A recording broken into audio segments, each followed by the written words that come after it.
ఒకప్పుడు ఒక అందమైన అడవిలో చిన్న కుందేలుండేది. దాని పేరు చిన్ని.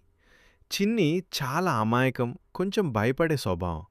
గాలి బలంగా వీసినా, ఆకులు కదిలినా అది వెంటనే దాక్కునేది.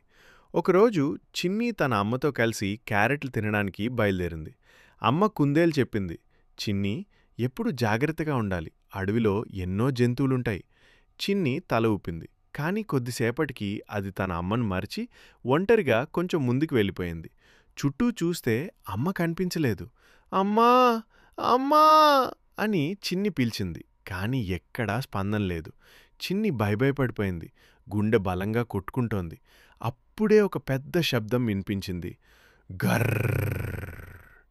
చిన్ని వెనక్కి తిరిగి చూసింది. ఒక పెద్ద నక్క దానివైపు వస్తోంది. ఇప్పుడు ఏమి చేయాలి అని చిన్ని భయంతో ఆలోచించింది. అప్పుడే తన అమ్మ చెప్పిన మాటలు గుర్తొచ్చాయి. ఎప్పుడూ భయపడకుండా ఆలోచించాలి, ధైర్యంగా ఉండాలి. చిన్ని కొంచెం ఆలోచించింది. వెంటనే అది పక్కనే ఉన్న పొదల్లోకి దూకింది. నక్క దాని వెనకాల వచ్చింది. చిన్ని తెలివిగా పొదల మధ్య దూకుతూ ఒక చిన్న గుంత దగ్గరకు వెళ్ళింది. ఆ గుంత చాలా చిన్నది, కుందేలు మాత్రమే వెళ్ళగలిగేంత. చిన్ని ఆ గుంతలోకి జారిపోయింది.